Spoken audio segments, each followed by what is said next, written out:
السلام علیکم ورحمۃ اللہ وبرکاتہ۔ انشاءاللہ اس ویڈیو میں سورہ تکاثر کے فضائل سیکھیں گے۔ شروع کرتے ہیں۔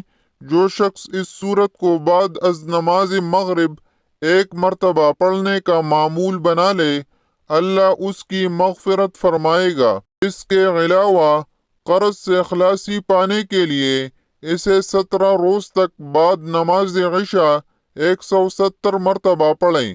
انشاءاللہ قرض سے چھٹکارا حاصل ہوگا۔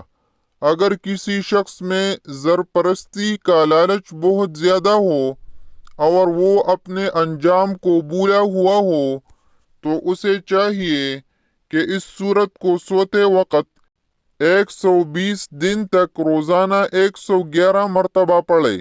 انشاءاللہ اس کے دل سے زرپرستی کا لالچ نکل جائے گا اور دل عبادت الہی کی طرف مائل ہو جائے گا۔